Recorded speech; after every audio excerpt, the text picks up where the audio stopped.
Ask Mufti Tariq Masood. बिस्मिल्लाहिर्रहमानिर्रहीम।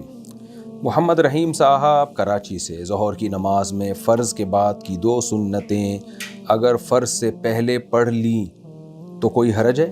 मैंने कई नमाज़ें इसी तरह पढ़ी हैं, अगर हरज है तो मैंने जो इस तरह पहले सुन्नतें पढ़ी इसका सवाब नहीं मिलेगा? देखें, अगर फ़र्ज़ से पहले आपने 2 रकत सुन्नत पढ़ ली तो फ़र्ज़ के बाद वाली सुन्नत इससे अदा नहीं होती, वो फिर भी पढ़नी पड़ेगी, क्योंकि ज़ोहर के बाद जो फ़र्ज़ नमाज के बाद जो 2 सुन्नतें हैं वो फ़र्ज़ नमाज के बाद ही हैं, पहले नहीं है वो। तो इसलिए जो 2 रकत आपने पढ़ी वो सवाब मिल गया, नफिल हो गई वो, ठीक है। वैसे भी हदीस में आता है कि बैना कुल्ली अज़ानैनि सलातुन, अज़ान और इक़ामत के दरमियान नमाज है, यानी वो अलग से मुस्तकिल एक सुन्नत है कि कुछ ना कुछ नमाज आप पढ़ें तो उसका सवाब मिल गया, लेकिन वो सुन्नत मुअक्कदा नहीं हुई। बहरहाल अब उसका कोई तलाफ़ी नहीं हो सकती, आइंदा आप पढ़ें, आज फ़र्ज़ के बाद पढ़ लिया करें 2 सुन्नतें। इंडिया से किसी ने पूछा है, क्या इहतिलाम के बाद आधे बदन को धोना ज़रूरी है? मैंने इहतिलाम के बाद ऐसे ही गुस्ल करके नमाज़ पढ़ ली तो क्या मेरी नमाज कबूल नहीं होगी? आपने अगर इहतिलाम के बाद गुस्ल करके नमाज़ पढ़ी तो ही कबूल होगी, गुस्ल किए बग़ैर पढ़ते तो कबूल ना होती, जब गुस्ल कर लिया तो कबूल हो गई। बाकी आधे बदन को धोना ज़रूरी नहीं है, जहाँ नापाकी लगी हो उस नापाकी को धोना ज़रूरी है। बाकी जब गुस्ल करेंगे तो फिर तो पूरे बदन ही को धोएंगे ना आप, लेकिन आधे बदन का कोई ताल्लुक़ नहीं है इससे, इहतिलाम से। जहाँ गंदगी लगी हुई है वो धोएं। जो सुन्नत तरीक़ा है ना फ़र्ज़ गुस्ल का, वो यही है कि सबसे पहले आपने क्या करना है, जहाँ जहाँ गंदगी लगी हुई है वो जगह धोनी है और इस्तिंजा करना है, यानी शर्मगाह को धोना है। उसके बाद फिर आपने हाथों को धो के पहले कुल्ली करनी है, 3 दफ़ा गरारा भी करना है अगर रोज़ा ना हो, मुँह भर के कुल्ली करनी है अगर रोज़ा हो तो 3 दफ़ा नाक में पानी डालें और वज़ू कर लें, बेहतर है कि पूरा प्रॉपर वज़ू कर लें आप। उसके बाद फिर सर पे पानी डाल के पूरी जिस्म पे पानी बहा लें, ये अफजल तरीक़ा है गुस्ल करने का।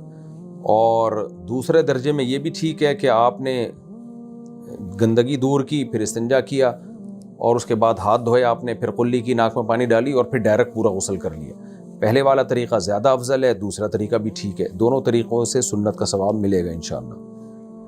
पाकिस्तान से किसी ने पूछा है, नमाज जनाजा में सफ़ों का ताक अदद में होना ज़रूरी है? नहीं जी, बेहतर है, ज़रूरी नहीं है। शादाब अहमद यूपी इंडिया से, मुझे पेशाब के बाद क़तरे आते हैं, क्या मेरी नमाज हो जाएगी? देखें, अगर पेशाब के बाद आपको इतनी देर तक क़तरे आते रहते हैं कि पूरी नमाज का टाइम ही निकल जाता है और क़तरे रुकते ही नहीं हैं, और उसमें आप इतना टाइम ही नहीं मिलता कि आप वज़ू करके तसल्ली के साथ फ़राइज़ पढ़ सकें, फिर भी निकल ही आते हैं बीच में, तो एक दफ़ा भी अगर ऐसा हो गया ना, यानी किसी दिन भी ऐसा हो गया कि पूरी नमाज का टाइम गुजर गया और क़तरे नहीं रुक रहे आपके, तो फिर शरई तौर पर आप माज़ूर बन जाएंगे।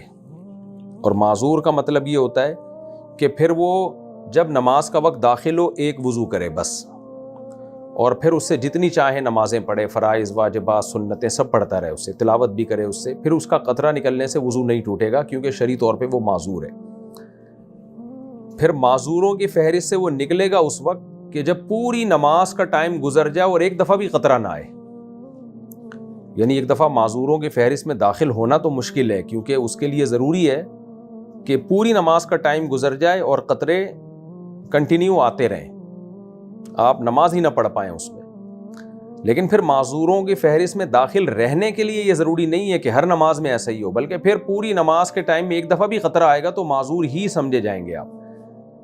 तो ये बात मेरी समझ में आ गई हो तो ठीक है, नहीं तो मेरा ये क्लिप किसी मौलाना को बताएं तो फिर वो आपको इंशाल्लाह एक्सप्लेन कर देंगे, अच्छी तरह से समझा देंगे जो माज़ूर लोग हैं। तो लेकिन अगर ऐसा नहीं है कि पूरी नमाज के टाइम में आपको क़तरे नहीं आते या नहीं आए हैं, तो फिर आप माज़ूरों में दाखिल नहीं हैं, फिर आपको वज़ू उसी वक्त करना पड़ेगा जब क़तरे आना बंद हो जाएं।